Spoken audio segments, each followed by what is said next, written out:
और चलिए हमारे साथ बात करने के लिए मेरे दो सहयोगी जुड़ गए हैं। मेरे साथ अमित सिंह जुड़े हुए हैं कानपुर से, सीधा उन्हीं का रुख करेंगे। साथ ही मेरे साथ अनिल भी जुड़े हुए हैं लखनऊ से, उनका भी रुख करेंगे। पहले कानपुर का रुख कर रहे हैं। अमित, ये बताइए कि जिस तरीके का आप ये रिपोर्ट लेकर आए हैं, लोगों की जमीन उन्हें दिलाने के नाम पर उन्हें धर्म परिवर्तन के लिए कहा गया, ये वीडियो तो अभी आया है।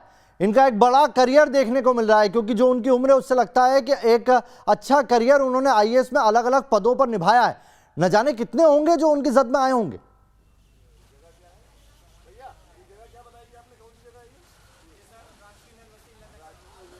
बिल्कुल बिल्कुल नावेद, और सबसे अहम जानकारी आपको दे दूं, साल 2007 से लेकर साल 2018 तक यानी 11 साल तक मोहम्मद इफ्तिखारुद्दीन अलग अलग पदों पर कानपुर में तैनात रहे। यानी एक अधिकारी 11 साल तक कैसे कानपुर में तैनात रह सकता है एक ही जगह, ये अपने आप में एक बड़ा सवाल है। और जब योगी सरकार आई उसके बाद इनका यहाँ से ट्रांसफर हुआ।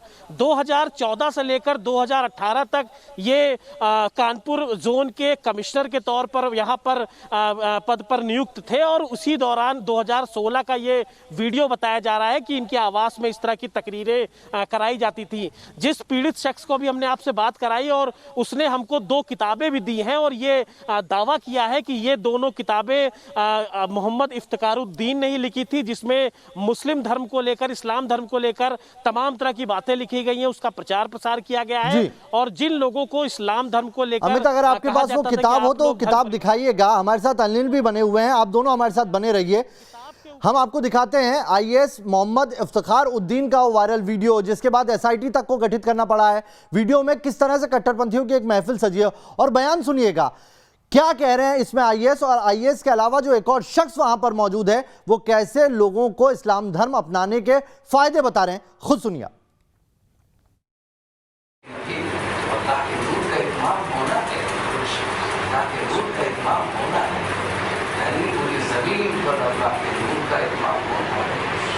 हर कच्चे पर तबके अल्लाह का दीन दाखिल होना है, अल्लाह का निज़ाम दाखिल होना है।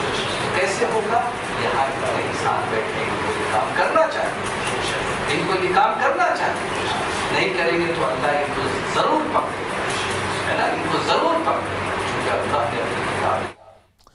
आपने जगह देख ली होगी, ये वही सरकारी आवास है जहां पर इफ्तिखारुद्दीन के घर का यह वीडियो बताया जा रहा है। आपने उन्हें सुना वो किस तरह से दीन पर तकरीर दे रहे हैं। अब उसी जगह पर एक और शख्स है, इस्लामिक वक्ता है, वो क्या कह रहे हैं वो भी सुनिए। मौलाना के अधिकारी के बंगले पर मौजूद लोगों को इस्लाम धर्म कबूल करने के कैसे फायदे गिनाए जा रहे हैं। पिछले दिनों पंजाब के भाई ने इस्लाम कबूल किया तो मैंने उनको दावत नहीं दी थी। अलबत्ता हम लोग जाते हैं, वहाँ तकरीर में काम करते हैं, सिखों में ईसाइयों में काम करते हैं। उन्होंने इस्लाम कबूल किया। मैंने कहा कि इस्लाम कबूल करने के लिए क्या चीज़ दरिया बनी?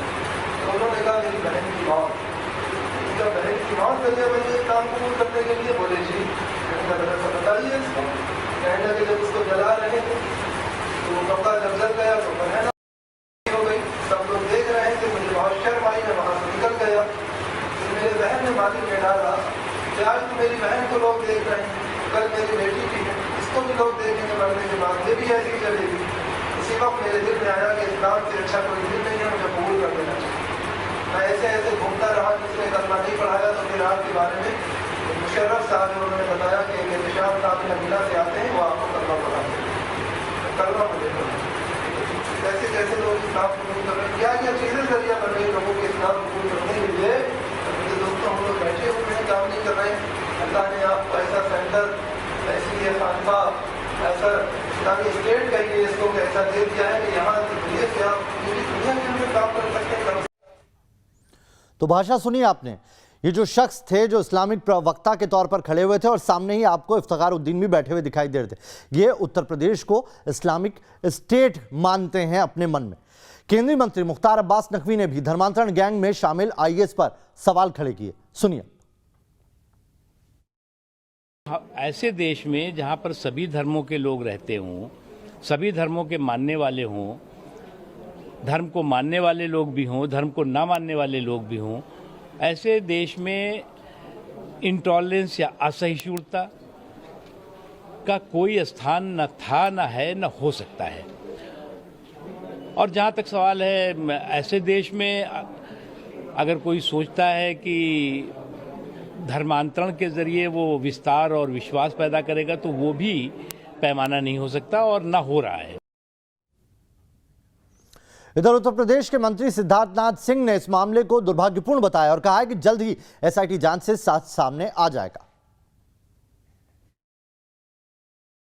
देखिए, सरकार ने इस पे एसआईटी बनाई है और एसआईटी जो है उसको कहा गया है कि 7 दिन के अंदर वो अपनी रिपोर्ट सबमिट करेंगे।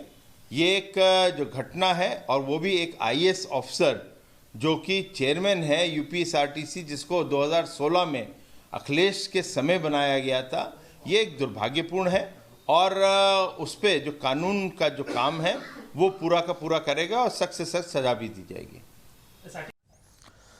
तो मेरे 2 सहयोगी लगातार बने हुए हैं, मेरे साथ अनिल यादव लखनऊ से जुड़े, उनका रुख करेंगे। अनिल, जांच एसआईटी को करनी है, 7 दिनों में रिपोर्ट सौंपनी है, वो कौन कौन से एंगल होंगे जिस एंगल से जांच की जाएगी? बिल्कुल, देखिए एसआईटी बनाई गई है और टॉप मोस्ट अधिकारी इसमें शामिल हैं। डीजी रैंक के अधिकारी हैं, डीजी सीबीसीआईडी वो होंगे, एडीजी जोन कानपुर, यानी एडीजी और डीजी रैंक के अधिकारी की ये दो लोगों की एसआईटी है। वो 7 दिन में अपनी रिपोर्ट देगी और जांच ये होगी कि ये वीडियो वास्तविक है या नहीं है, कि आपने बंगले में जब वो मंडलायुक्त थे तब उन्होंने इस तरह की तकरीरें करी, कितनी बार करी, और क्या उन्होंने कुछ धर्म परिवर्तन कराए भी हैं, कराएं तो क्या प्रलोभन दिए हैं, तमाम एंगल से जाँच होगी। और अभी हम आपको ले चलते हैं अनुराग भदौरिया के पास। समाजवादी पार्टी ऑफिशियली तो नहीं बोल रही है, यहाँ पर वो कुछ जो मीडिया पर्सन है उनको दूसरे इश्यूज़ पर बाइट दे रहे हैं, तो हो सकता है कि हम उनसे जब पूछें लाइव तो कुछ बोल पाए देते। तो अभी वो किसी से बात कर रहे हैं, हम आपकी बात कराएंगे। लेकिन देखिए एसआईटी की जांच हो रही है और ये बड़ा इशू है। सरकार कह रही है कि अभी सिद्धार्थनाथ सिंह को आपने सुना, उन्होंने कहा कि समाजवादी पार्टी ने उनको यूपीएसआरटीसी का चेयरमैन बनाया था 2016 में। और देखिए 2007 से 2000 यानी 11 साल तक, 2007 से 18 तक कोई व्यक्ति एक ही जिले में तैनात रहे। 7 साल के बाद तो अमूमन उसको बदल ही दिया जाता है कि एक जिले में नहीं रह सकता है। और अब 3 साल के जो अधिकारी जमे हुए हैं, चुनाव आयोग इस चुनाव से पहले उन्हें भी बदल रहा है, लेकिन एक अधिकारी 11 साल तक जमा रहा और तमाम तरह से वो इस तरह की धार्मिक तकरीरें करता रहा। ये अपने में बड़ा आश्चर्य करने वाला मामला है और इसीलिए एसआईटी जांच इसमें की गई है। अनिल, ये वाकई बड़ी बड़ी चौंकाने वाली चीज है कि आखिर कैसे उन्होंने अपने पद पर रहते हुए इस तरह से पूरी सिचुएशन में न जाने कितने लोगों को प्रलोभन दिया होगा। अमित का रुख करते हैं। अमित, जो बुक आपको दी गई है, अगर वो बुक हो तो उनकी डिटेल दीजिए, क्या वो वाकई इफ्तिखार उद्दीन ने लिखी है?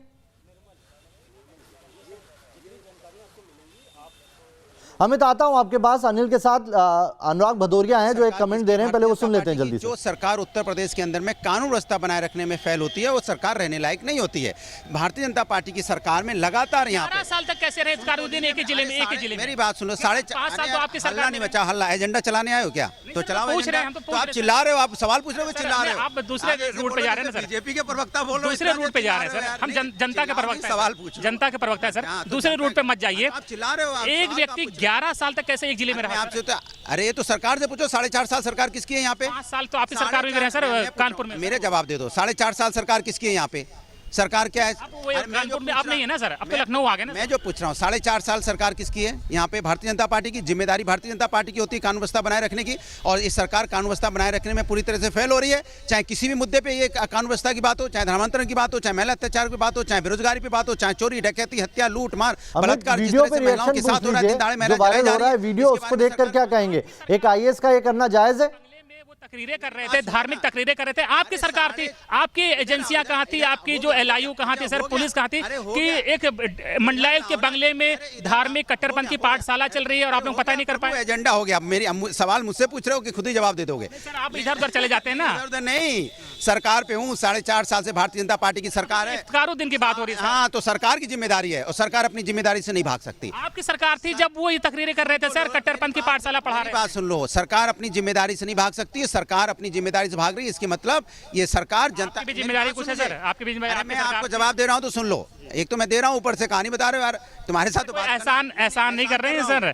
जवाब आप जवाबदेही बनती है आप लोगों के सार्वजनिक जीवन में। नहीं सार्वजनिक है तो एहसान ही कर रहा हूँ यार। एक तो रास्ता चलते पकड़ लिया और मैं जवाब दे रहा हूँ, ऊपर से कहानी बताने लग गए। मैं आपसे कह रहा हूँ उत्तर प्रदेश के अंदर में 4.5 साल से भारतीय जनता पार्टी की सरकार है और सरकार अपनी जिम्मेदारी से नहीं भाग सकती। सरकार अपनी जिम्मेदारी तय करे। सरकार यहाँ कानून व्यवस्था बनाए रखने में पूरी तरह से। अनिल, सरकार पर आरोप अपनी जगह, इनसे पूछिए वायरल वीडियो पे क्या रिएक्शन है। चलिए चलिए, जैसा पॉलिटिकल पार्टीज का रुख है वही रुख है। मैं अब अमित के पास जा रहा हूं। अमित, आप बताइए वो बुक क्या है उन बुक्स के अंदर?